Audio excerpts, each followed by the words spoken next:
Subscribe कीजिए 10th class गणित channel को और बेल आइकन को दबाइए लेटेस्ट वीडियो देखने के लिए। हेलो फ्रेंड्स, आज इस वीडियो में हम चैप्टर नंबर 5 जिसका नाम है समांतर श्रेणी के कुछ प्रश्न हल करेंगे जो इम्पोर्टेंट क्वेश्चन है। अब मैं आपको बता दूं कि जो चैप्टर नंबर 5 है समांतर श्रेणी, उससे एक बड़ा प्रश्न आएगा जो 3 नंबर का प्रश्न होगा और 2 प्रश्न आपसे पूछे जाएंगे, वो 1-1 नंबर के प्रश्न पूछे जाएंगे। तो यहाँ पर जो बड़ा प्रश्न आएगा 3 नंबर का, वो किस तरह के प्रश्न आ सकते हैं वो इस वीडियो में हम बात करेंगे। तो क्वेश्चन नंबर 1 देखिए, इसमें दिया गया है कि 1 से 100 तक के मध्य की 6 से विभाजित होने वाली संख्या का योगफल क्या होगा। तो 1 से लेकर 100 तक हमें संख्या दी गई है, जैसे 1, 2, 3, इस तरह से हमें 100 तक संख्या दी गई है। अब 1 से 100 तक की जो संख्या है, इनमें ऐसी कौन सी संख्या है जिनमें 6 का भाग जाता है, तो वो संख्या लिख लेंगे। तो 6 का भाग 1 में तो जाएगा नहीं, 2 में नहीं जाएगा, 3 में नहीं जाएगा, तो संख्या आएगी 6 जिसके अंदर 6 का भाग जाता है। तो यहाँ पर हम पहली संख्या लिखेंगे 6, उसके बाद में आएगा 12, उसके बाद में आएगा 18, क्योंकि इन्हीं में 6 का पूरा भाग जाता है।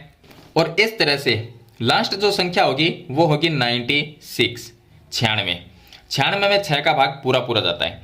उसके बाद में 97, 98, 99, 100, इनमें भाग नहीं जाता 6 का। तो ये संख्या हम इस तरह से लिख लेंगे। अब इनके बीच का जो अंतर है, देखिए इनके बीच का अंतर 6 का है, इसमें भी 6 का अंतर है, तो ये एक समांतर श्रेणी बन जाती है। तो यहाँ पर हम लिख देंगे दी गई संख्याओं की सूची एपी में है, यानी कि समांतर श्रेणी में है। अब हमें निकालना है कि ये जो 6 से विभाजित होती है संख्या, जिन संख्याओं में 6 का भाग जा रहा है, उन सभी का योगफल ज्ञात करना है। तो योगफल हम एसएन के सूत्र से करते हैं। तो देखिए एसएन का अगर सूत्र लिखें तो एसएन बराबर होता है, यहां पर लास्ट संख्या हमें पता है तो हम सूत्र लगाएंगे एसएन का n/2 ब्रैकेट में a प्लस में l। ये सूत्र काम में ले लेंगे क्योंकि यहां पर हमें लास्ट अंतिम संख्या का पता है, अंतिम पद। अब इस सूत्र में n का मान चाहिए, a का मान 6 हो जाएगा, l का मान 96 हो जाएगा, लेकिन n जो है, n का मान कितना है, तो हमें इससे पहले यह पता करना होगा कि ये जो 6 से विभाजित होने वाली संख्या है, ये कुल संख्याएं कितनी है 1 और 100 के बीच में। तो यानी कि n का मान निकालेंगे। n का मान हम an के सूत्र से निकालेंगे। तो चलिए an का सूत्र होता है an बराबर a प्लस n-1 गुणा d। अब सभी के अलग अलग मैं मान बता देता हूं। यहां पर देखिए जो an है, an का मान 96 है लास्ट संख्या, तो यहां पर लिख देंगे an बराबर 96, इसको हम l से भी लिख सकते हैं। उसके बाद में a का मान 6 है, तो यहां पर लिख देंगे a बराबर 6 है। d का मान सार्वंतर कितना है, 12 - 6 करेंगे तो 6 आएगा, तो d का मान भी 6 है। सभी मान मैंने लिख दिए। अब n का मान निकालना है, तो an का मान है वो लास्ट में लिख देंगे, पहले a का मान लिख देंगे। a का मान 6 है, तो यहाँ से हम लिखेंगे 6 प्लस n-1 गुणा में d का मान भी 6 है, बराबर में an का मान 96 है, वो लिख देंगे। अब ये प्लस में इधर जाके माइनस में होगा और ये गुणा में तो भाग में आएगा, तो n-1 बराबर 96, ये माइनस में आएगा तो -6, और ये अच्छा बट्टे में आ जाएगा क्योंकि ये गुणा में है। चलिए इसको हल कर लेते हैं। तो यहाँ पर ये आ जाएगा n-1 बराबर 96 माइनस 6 करेंगे तो ये आ जाएंगे 90/6 आ जाएगा, और आगे हल करेंगे n-1 बराबर में ये आ जाएगा 15, और -1 इधर आएगा तो n का मान आ जाएगा 16, तो n बराबर आ जाएगा 16। ये n का मान आ गया। अब n का मान यहाँ पर रखना है, यानी कि 16 संख्याएं हमारे पास में, उन सभी 16 संख्याओं का योगफल ज्ञात करना है। तो यहाँ पर लिखेंगे हम 16, तो यहाँ पर आ जाएगा s16 बराबर 16/2, और ब्रैकेट में a का मान 6 है, प्लस में l का मान 96 है, ये लिख देंगे। फिर s16 बराबर 16/2 का मतलब 8 हो गया, और इसके गुणा में 96 + 6 हो जाएगा 102। तो s16 यानी कि 16 पदों का जो योग आएगा, 8 दूनी हो जाएगा 16 और 8 एकम 8, 816 आ जाएगा। तो 1 से 100 तक के मध्य 6 से विभाजित होने वाली जो संख्याओं का योगफल है वो कितना है, 816 है। चलिए दूसरा क्वेश्चन हल करते हैं। सेकंड प्रश्न है कि टीवी सेटों का निर्माता तीसरे वर्ष में 600 टीवी और 7वें वर्ष में 700 टीवी सेटों का उत्पादन करता है। मतलब तीसरा वर्ष उसमें 600 टीवी बनाता है और 7वें वर्ष में 700 टीवी बनाता है, यह मानते हुए कि प्रत्येक वर्ष उत्पादन में एक समान रूप से निश्चित संख्या में वृद्धि होती है। तो यहाँ पर देखिए इसने लिखा है कि प्रत्येक वर्ष उत्पादन में एक समान रूप से निश्चित संख्या में वृद्धि होती है, मतलब हर साल है वो उत्पादन समान रूप से होता है। तो हमें ज्ञात करना है कि प्रथम वर्ष में कितना उत्पादन हुआ, 10वें वर्ष में कितना उत्पादन हुआ, और प्रथम 7 वर्षों में कुल उत्पादन कितना है। ये 3 चीजें इसमें निकालनी है। तो हमें इसमें दिया गया है कि तीसरे वर्ष में 600 टीवी और 7वें वर्ष में 700 टीवी। इसका मतलब हम ये मानेंगे कि जो A1 है वो प्रथम वर्ष है, A2 है वो दूसरा वर्ष है, A3 है वो तीसरा वर्ष है। तो तीसरा वर्ष का मतलब हो गया A3 का मान हो गया 600। यहां पर हम लिखेंगे, इसको हल करेंगे तो हम लिखेंगे कि A3 बराबर में आ जाएगा 600, ये लिख देंगे। 7वें वर्ष को हम A7 से लिखेंगे, A7 बराबर 700 लिखना है, ये लिख दिया। अब यहां पर प्रथम वर्ष में उत्पादन कितना, यानी हमें निकालना है A1 का मान, समांतर श्रेणी का जो पहला पद होता है उसका मान निकालना है। 10वें वर्ष में उत्पादन का मतलब है A10 निकालना, और 7 वर्षों में कुल उत्पादन मतलब S7 निकालना, योगफल निकालना। तो ये तीन चीजें हमें ज्ञात करनी है। तो A3 को हम लिख सकते हैं A प्लस में 2D बराबर में 600, ये लिखेंगे। A7 को लिख सकते हैं A प्लस में 6D बराबर में 700, ये लिख देंगे।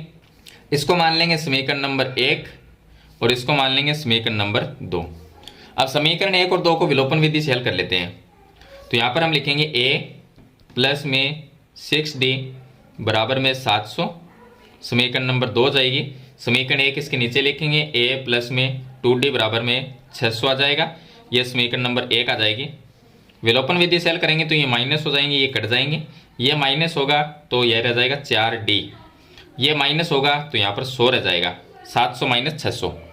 तो D का मान आएगा 100/4, तो D बराबर आ जाएगा 25। 25 बार भाग जाता है 4 का, ये आ गया D का मान। अब D का मान आ गया, D से हम A का मान निकाल लेंगे। तो कोई भी समीकरण में रख देंगे, छोटी समीकरण नंबर 1 है, 1 नंबर में रख देते हैं। तो चलिए आगे हल करते हैं। तो D का मान समीकरण 1 में रखेंगे। समीकरण 1 क्या है, समीकरण 1 A प्लस 2D बराबर 600, A प्लस में 2D बराबर में 600, ये समीकरण नंबर 1 है। इसमें D का मान 25 रखेंगे, यहाँ पर 25 रखना है। तो A प्लस 25 रख के 2 से गुणा करेंगे तो 50 आएगा, बराबर में ये 600 हो जाएगा। अब 50 माइनस हो जाएगा तो A बराबर कितना आएगा, 600 माइनस में 50, तो ये A का मान आ जाएगा 550। यानी कि A का मान और A1 का मान एक ही है। तो पहला क्वेश्चन हल हो गया कि प्रथम वर्ष में उत्पादन कितना हुआ, 550 टीवी का उत्पादन हुआ। अब हम सेकंड क्वेश्चन इसका हल करते हैं। सेकंड क्वेश्चन है 10वें वर्ष में उत्पादन कितना हुआ। तो ये तो है A का मान, यहां पर हमने निकाला था D का मान। अब हमें निकालना 10वें वर्ष में, यानी कि A10 को हम लिख सकते हैं A प्लस में 9D से, ये लिख सकते हैं। हल करेंगे तो A का मान कितना है 550, यह आ जाएगा, और प्लस 9 इंटू D का मान है 25, तो यह आ गया 25, तो यह आ जाएगा 550 प्लस में 25 को 9 से गुणा करेंगे तो यह आ जाएगा 225, और दोनों को प्लस करेंगे तो यह आ जाएगा 775 टीवी का उत्पादन हुआ। यह हो गया सेकंड सवाल। अब इसका लास्ट है कि 7 वर्षों में कुल उत्पादन कितना हुआ, यानी S7 निकालना है, S7। तो यहां पर हम लिखेंगे 7 वर्षों का कुल उत्पादन, तीसरा प्रश्न हो गया। तो S7 बराबर सूत्र हो गया n/2 ब्रैकेट में 2A प्लस n-1 गुणा में D, ये सूत्र लगा देंगे। तो S7 बराबर n का मान 7 है, 7/2 आ जाएगा। 2A का मान है 550, अगर उसको 2 से गुणा करेंगे तो यह आ जाएगा 1100, प्लस n का मान कितना है 7 है, 7 माइनस 1 यह आ जाएगा 6, और गुणा में D का मान 25 है, वो हमने निकाल लिया था तो वो लिख देंगे। अब यह आ गया S7 बराबर 7/2 और ब्रैकेट में 1100, और प्लस में 25 को 6 से गुणा करेंगे 150, यह आ जाएगा। तो S7 बराबर 7/2 गुणा 1100 प्लस 150 हो जाएंगे 1250, 2 का इसमें भाग जाता है 625 बार, तो यह आ जाएगा S7 बराबर 5 को देखिए 7 से गुणा करेंगे, यह आ गया 35, और 7 दूनी 14 होते हैं, 14 और 3 17 हो जाएंगे, और 42 और 1 43, 4375 टीवी का कुल उत्पादन होता है 7 वर्षों के अंदर। तो इस तरह से तीसरे क्वेश्चन का आंसर निकालना है। तो आपको एक बड़ा प्रश्न है 3 नंबर का, वो पूछा जाएगा परीक्षा में। चलिए इसके बाद में हम क्वेश्चन नंबर 3 हल करते हैं। देखिए प्रश्न नंबर जो 3 है, इसमें दिया गया है कि 2 और 101 के मध्य 5 से विभाजित होने वाली सभी प्राकृत संख्याओं का योगफल ज्ञात करना है। योगफल का मतलब ही आप समझ जाना कि SN का सूत्र काम में लेना है। अब हमें कौन सी संख्या का योगफल निकालना है, तो हमें दिया गया है कि 2 से लेके 101, हमारे पास में क्या है 2 से 101, इनके बीच में जो भी संख्या है जिनमें 5 का भाग जाता है वो संख्या निकाल लो। तो पहले तो सबसे पहले कौन सी संख्या में भाग, 2 में जाएगा नहीं, 3 में नहीं जाएगा, 4 में नहीं जाएगा, 5 में जाएगा 5 का भाग। तो पहली संख्या होगी 5, उसके बाद में होगी 10, उसके बाद में होगी 15, इस तरह से 101 में तो जाता नहीं है 5 का भाग, 100 में जरूर जाता है, तो लास्ट संख्या 100 होगी। अब हमें निकालना है योगफल। तो पहले हम n का मान निकालेंगे कि ऐसी कितनी संख्याएं हैं ये जिनमें 5 का भाग जा रहा है। तो n का मान निकालेंगे। n का मान निकलता है an के फॉर्मूले से, an बराबर a प्लस n-1 गुणा में d। an का मान कितना है 100 है, लास्ट संख्या जो होती है उसको an कहते हैं। तो an लास्ट में लिख देंगे, पहले a का मान लिखते हैं। a का मान है यहाँ पर a बराबर हम लिख देंगे 5 प्लस n-1 गुणा d का मान कितना है 5 है, क्योंकि इनके बीच का अंतर 5 का है, तो ये आ गया 5 और बराबर में an का मान कितना है 100, वो लिख देंगे। अब इसको हल करेंगे तो 5 इधर आके माइनस में होगा, ये बट्टे में आ जाएगा, तो n-1 रहेगा। n-1 बराबर में ये आ गया 100, माइनस में 5 और बट्टे में 5। आगे हल करेंगे तो ये आ गया n-1 बराबर 95 बट्टे में 5 आ जाएगा। तो इसको हल करेंगे तो n-1 बराबर ये आ जाएगा 19 को 5 से गुणा करते हैं तो 95 होते हैं, मतलब 5 का भाग 19 बार जाएगा और n का मान आ जाएगा 20, क्योंकि -1 इधर आके प्लस में होगा, तो n बराबर आ गया 20। 20 ऐसी संख्या है जिनके अंदर 5 का भाग जाता है। अब हमें निकालना है 20 संख्याओं का योगफल, क्योंकि ये संख्या कितनी है 20 है, तो 20 संख्या का योगफल निकालेंगे, मतलब S20। Sn बराबर n/2 ब्रैकेट में a प्लस l, ये फॉर्मूला काम में ले लेंगे, क्योंकि हमें ये पता है कि ये अंतिम पद है और अंतिम पद को हम l से लिखते हैं, l से भी लिखते हैं और an से भी लिखते हैं, इसलिए ये फॉर्मूला काम में लेंगे। तो यहाँ पर आ गया S 20 बराबर n का मान 20 है, तो ये आ जाएगा 20/2, a का मान 5 है और प्लस l का मान 100 है। अब इसको हल कर लेंगे तो ये आ जाएगा 20/2 का मतलब ये आ गया 10 और गुणा में 100 + 5 105, और दोनों को जब गुणा करेंगे तो ये आ जाएगा 1050। तो ये आ गया 20 संख्याओं का योगफल। तो इस तरह से आपको हल कर लेना है। चलिए इसके बाद में क्वेश्चन नंबर 4 हल करते हैं। क्वेश्चन नंबर 4 में दिया गया है कि उस एपी के प्रथम 15 पदों का योग ज्ञात करना है। एक समांतर श्रेणी है, उसमें 15 पद है, उनका योग हमें ज्ञात करना है। तो n का मान यहाँ पर 15 हो जाता है। अगर इसको आप हल करोगे तो आपको ये समझना है कि n का मान हो गया 15, क्योंकि समांतर श्रेणी में 15 ही पद है, जिसका 5वां पद है और 9वां पद क्रम से 26 और 42 है। मतलब 5वां पद है वो इसका 26 है और इसका जो 9वां पद है वो इसका 42 है। तो हम लिख देंगे कि 5वां पद को मतलब A5, ये तो है इसका 26, और इसका जो 9वां पद है मतलब A9 वो है 42, ये लिख देंगे। अब A5 को लिख सकते हैं A प्लस में 4D बराबर में 26, समीकरण नंबर 1 आ जाएगी। A9 को लिख सकते हैं A प्लस में 8D बराबर में 42, ये आ गया समीकरण नंबर 2।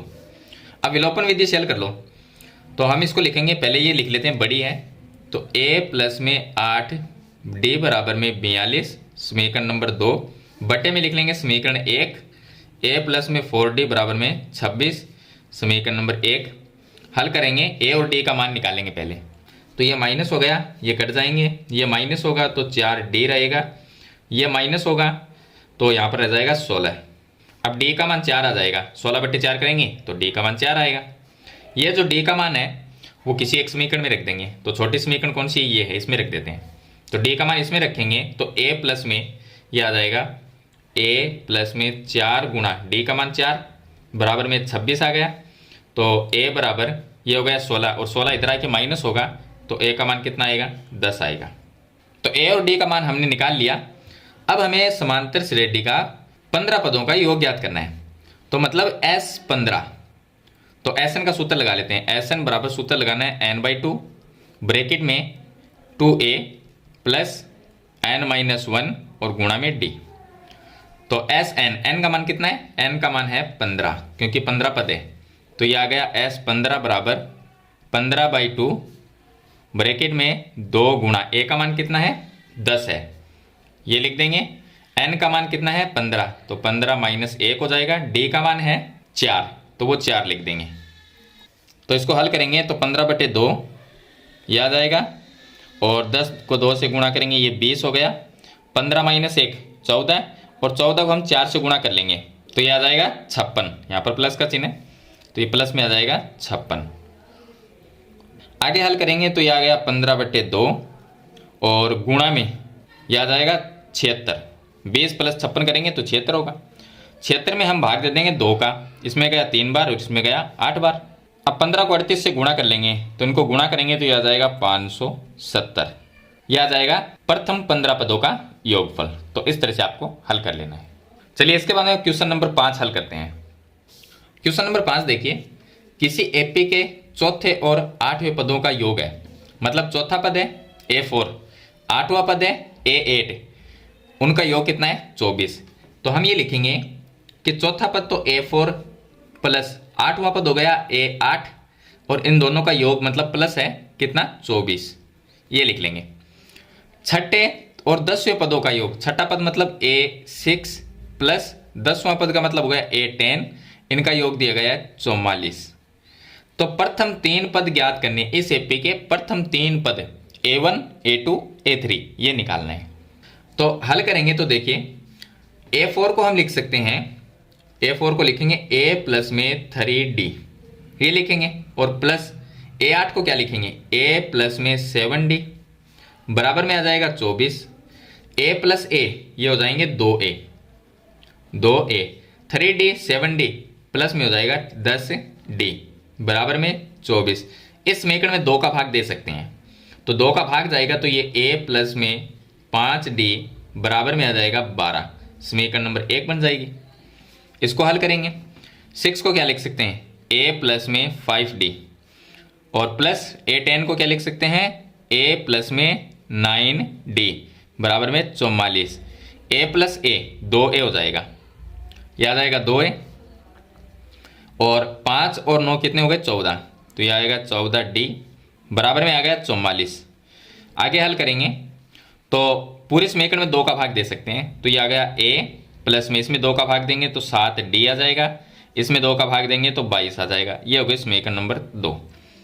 अब समीकरण 2 और 1 को विलोपन विधि से हल कर लेते हैं। मैं यहाँ पर लिख देता हूँ समीकरण 2 को A प्लस में 7D बराबर में 22, ये समीकरण नंबर 2 है। इसके नीचे समीकरण 1 लिख लेते हैं A प्लस में 5D बराबर में 12, समीकरण नंबर 1 विलोपन विधि से हल करेंगे। ये माइनस होगा तो ये कट जाएंगे, ये माइनस होगा तो 2D रह जाएगा, ये माइनस होगा तो 10 रह जाएगा। अब D का मान क्या आएगा 10/2 का मतलब 5 आ जाएगा, ये आ गया D का मान। D का मान हम समीकरण 1 में रख देते हैं, A का मान निकाल लेते हैं। तो D का मान समीकरण 1 में रखेंगे तो समीकरण 1 क्या है A प्लस में 5 गुणा, अब D का मान रखेंगे तो D का मान कितना है 5 है तो ये आ गया 5 और बराबर में 12। आगे हल करेंगे तो ये आ जाएगा A प्लस में 25 बराबर में 12। तो A बराबर क्या आएगा A बराबर आ जाएगा 12 माइनस 25, तो A का मान आ जाएगा माइनस में 13, ये आ गया A का मान। अब हमें क्या निकालना है प्रथम 3 पद निकालने हैं। तो प्रथम पद तो ये होगा जो A का मान आया है, तो A का A1 का मान माइनस में 13 हो जाएगा। A2 का मान निकालेंगे, A2 को हम क्या लिखते हैं A प्लस में D लिखते हैं। A का मान कितना है A का मान -13 और प्लस में D का मान कितना प्लस में 5 है, तो इसका उत्तर कितना आएगा माइनस में 8 आएगा। ये आ गया दूसरा पद। तीसरा पद निकालना है A3, तो इसको लिखते हैं A प्लस 2D से। A का मान है माइनस में 13 और प्लस D का मान 5 है, उसको 2 से गुणा करेंगे तो 10 आएगा बराबर में -13 प्लस 10 माइनस में 3 आ जाएगा। तो इस तरह से प्रथम 3 पद आपको निकालने हैं A1 A2 A3। तो ये हो गया इसका क्वेश्चन नंबर 5। चलिए क्वेश्चन नंबर 6 हल करते हैं। क्वेश्चन नंबर 6 में दिया गया है कि 3 अंकों वाली कितनी संख्या 7 से विभाज्य है। 3 अंकों की संख्या होनी चाहिए जिनमें अंक 3 हो। कहाँ से शुरू होती है 100 से शुरू होती है, क्योंकि 99 में 2 अंक होते हैं, तो संख्या कहाँ से शुरू होगी 100 से शुरू होगी और लास्ट संख्या कौन सी होगी 999, क्योंकि इसके बाद में 1000 आता है। 1000 में 4 अंक हो जाते हैं, इसलिए 999 में 3 अंक है। अब इनके बीच में ऐसी कौन सी संख्या है जिनमें 7 का भाग पूरा पूरा जाता है। तो चलिए सबसे पहली संख्या देखते हैं कौन सी है। देखिए सबसे पहली संख्या आएगी 105। जिसके अंदर 7 का पूरा पूरा भाग जाता है और 3 अंकों की संख्या है। उसके बाद में 112 आएगी, क्योंकि अब 7 का अंतर रहेगा 112 में प्लस करेंगे 7 तो 119। उसके बाद में लास्ट संख्या आएगी 994। 994 में 7 का भाग पूरा पूरा जाता है, आप भाग देके देख सकते हैं। तो देखिए इनके बीच का जो अंतर है वो बराबर है, इसका मतलब ये एक समांतर श्रेणी है, मतलब कि एक एपी है, ये समांतर श्रेणी है। अब यहाँ पर हमें निकालना है कि कितनी संख्याएं हैं, मतलब ये संख्या कितनी है जिनमें 7 का भाग जा रहा है और 3 अंकों की संख्या है। तो हमें n का मान निकालना है, और n का मान आप an के फॉर्मूले से निकाल सकते हैं। तो सबसे पहले a का मान 105 हो जाएगा, ये आ गया a का मान। उसके बाद में लास्ट जो पद होता है उसको हम an से लिखते हैं, an या l से भी लिखते हैं। तो 994 ये आ जाएगा 994, ये आ गया। अब हमें निकालना सार्वंतर d का मान कैसे निकलेगा, तो दूसरा पद माइनस पहला पद, तो सार्वंतर अगर d का मान निकालना है तो a2 माइनस a1, यहाँ पे लिख देना a2 माइनस a1। तो a2 का मान कितना है, a2 का मान है 112, माइनस में a1 का मान है 105, तो उत्तर आएगा इसका 7। फिर से एक बार और निकाल सकते हैं d का मान। अब की बार हम तीसरा पद माइनस दूसरा पद, यानी a3 माइनस में a2, a3 का मान 119 और a2 का मान 112, इनका भी अंतर 7 का है, तो d का मान क्या आया, 7 आया। अब आप फॉर्मूला लगाओ an का, an बराबर a प्लस n माइनस 1 गुणा में d। अब an का मान जो है वो लास्ट में लिख देंगे, पहले a का मान लिखते हैं। a का मान 105 है, तो यहाँ पर हम लिख देंगे 105 प्लस n माइनस 1 गुणा में d का मान 7 है, बराबर में an का मान है 994। तो 105 इधर आएगा, माइनस में होगा, तो n माइनस 1 गुणा में आ गया 7, बराबर में 994 माइनस में 105, तो ये आ जाएगा 889। 889। अब ये 7 गुणा में ये बट्टे में आ जाएगा, तो n माइनस 1 बराबर 889 और बट्टे में आ गया 7। 7 का भाग इसमें 127 बार जाता है, तो n माइनस 1 बराबर 127 आ जाएगा, माइनस 1 इधर आएगा तो 128 आ जाएगा, तो n बराबर आएगा 128। मतलब कि 128 संख्या ऐसी है 3 अंकों की जिनमें 7 का भाग पूरा पूरा जाता है, जो 7 से विभाज्य है। चलिए इसके बाद में क्वेश्चन नंबर 7 हल करते हैं। 7वां क्वेश्चन देखिए, एक एपी में 50 पद है, इसमें टोटल 50 ही पद है और इसका जो लास्ट पद है वो भी 50 है, यानी कि ये लिख सकते हैं कि n का मान कितना है, 50 है, जिसका तीसरा पद 12 है। तीसरा पद का मतलब हो गया a3 का मान 12 दिया गया है, तो आप a3 को लिख सकते हैं a प्लस में 2d बराबर में 12, ये हो जाएगी समीकरण नंबर 1। उसके बाद में अंतिम पद 106 है। अंतिम पद कौन सा हुआ, इसका 50वां पद ही होगा, क्योंकि इसमें 50 ही पद है और इसका जो अंतिम पद है वो 50वां पद है, तो 50वां पद कितना है, 106 है। तो हम लिख सकते हैं कि a50 बराबर में 106। अब a50 को आप लिख सकते हैं a प्लस में 49d बराबर में 106, यह समीकरण नंबर 2 हो जाएगी। तो इसका 29वां पद ज्ञात करना है। 29वां पद का मतलब हो गया a29, ये हमें ज्ञात करना है, तो इसको हम लिख सकते हैं a प्लस में 28d। अब a और d का मान होगा तो हम 29वां पद ज्ञात कर सकते हैं। तो चलिए a का और d का मान निकालते हैं इन दोनों समीकरण से, जैसे हमने पीछे वाले क्वेश्चन में किया था। विलोपन विधि से हल कर लेंगे, तो पहले ये बड़ी है, इसको पहले लिख लेते हैं। तो यहाँ पर हम लिखते हैं a प्लस में 49d बराबर में आ जाएगा 106, समीकरण नंबर 2। समीकरण 1 इसके नीचे लिखते हैं a प्लस में 2d बराबर में 12, ये समीकरण 1 आ जाएगी। विलोपन विधि से हल करेंगे तो ये माइनस हो जाएगी, ये कट जाएंगे, ये माइनस होगा तो 49 और 2 ये माइनस में है तो ये आ जाएगा 47d, ये माइनस करेंगे तो ये आ जाएगा 94। अब d का मान आएगा 94/47, तो ये आ जाएगा 2, तो d का मान ये आ जाए। अब d का मान है समीकरण 1 में रख देते हैं, तो ये आ गया a प्लस में 2 इंटू d का मान भी 2 रखना है क्योंकि यहाँ पर 2 आया है, और बराबर में 12। यहाँ से a का मान निकालेंगे तो a बराबर क्या होगा, 12 माइनस में 2 इंटू 2 4, माइनस 4 हो जाएगा, तो a का मान आ जाएगा 8, ये आ गया a का मान। a का और d का मान निकालना है, इसमें रखना है, तो ये आ गया a 29 बराबर में a का मान कितना है 8 है, प्लस 28 गुणा d का मान कितना है 2, 28 दूनी 56 हो जाएंगे, तो 8 प्लस में ये आ जाएगा 56, दोनों को प्लस कर देंगे तो ये आ जाएगा 64। तो इसका 29वां जो पद है ए 29 वो कितना होगा 64 होगा। तो इस तरह से ये क्वेश्चन आपको हल कर लेना है। चलिए इसके बाद में क्वेश्चन नंबर लास्ट है इसका, क्वेश्चन नंबर 8, उसको हल करते हैं। अब देखिए 8वां क्वेश्चन है, यदि किसी समांतर श्रेणी के प्रथम 16 पदों का योग कितना है 728, योग दिया गया ये कितने पदों का 16 पदों का, मतलब हमें दिया गया है, हल करेंगे कि S16 का मतलब हो गया 16 पदों का योग कितना है 728 है, और आगे दिया गया प्रथम पद 8 है, यानी ए का मान दिया गया 8, ये दिया गया है, और 16 पदों का योग 728 है। तो 20वां पद ज्ञात करना है, यानी A20, ये हमें ज्ञात करना है। इसको हम लिख सकते हैं a प्लस में 19d। अब a और d का मान चाहिए, a का मान तो है, हमें सिर्फ d का मान निकालना है। यहाँ पर d का मान रख देंगे, a का मान रख देंगे तो 20वां पद आ जाएगा। अब d का मान कहाँ से निकालेंगे, वो निकालेंगे 16 पदों का जो योग है यहाँ से, मतलब कि Sn के सूत्र से। तो Sn का सूत्र लिखेंगे Sn बराबर n/2 ब्रैकेट में 2a प्लस n-1 गुणा में d, ये लिख देंगे। Sn का मान कितना है 16 पदों का योग 728 है, तो इसकी जगह 728 लिख देंगे, ये आ गया 728 बराबर। अब इसमें 16 पद है, कितने पद है 16, तो n/2 का मतलब 16/2 जाएगा, ये आ गया 16/2 ब्रैकेट में a का मान 8 है, 8 को 2 से गुणा कर देंगे, ये आ जाएगा 16 प्लस n का मान कितना है 16 है, तो 16 माइनस 1 करेंगे 15, और 15 को d से गुणा कर देंगे। अब ये 2 भाग में है, इसके गुणा में चल जाएगा, तो ये 2 गुणा 728, और ये 16 ये गुणा में है तो ये बट्टे में आ जाएगा 16, तो बराबर में रह जाएगा 16 प्लस में 15d, ये रह जाएगा। अब 2 का भाग इसमें जाएगा 8 बार, और 8 का भाग 728 में जाता है 91 बार, और बराबर में आ जाएगा 16 प्लस में 15d। अब इसको ऐसे भी लिख सकते हैं कि ये जो है इसको इधर लिख लेते हैं, 16 प्लस में 15d बराबर में 91, इससे कोई फर्क नहीं पड़ता, 16 माइनस में होगा तो 15d बराबर 91 माइनस में 16, तो ये आ जाएगा 75। अब 75 में भाग दे देंगे 15 का, तो d बराबर आएगा 75/15, तो ये 5 बार भाग जाएगा, मतलब d का मान कितना आ गया 5 आ गया।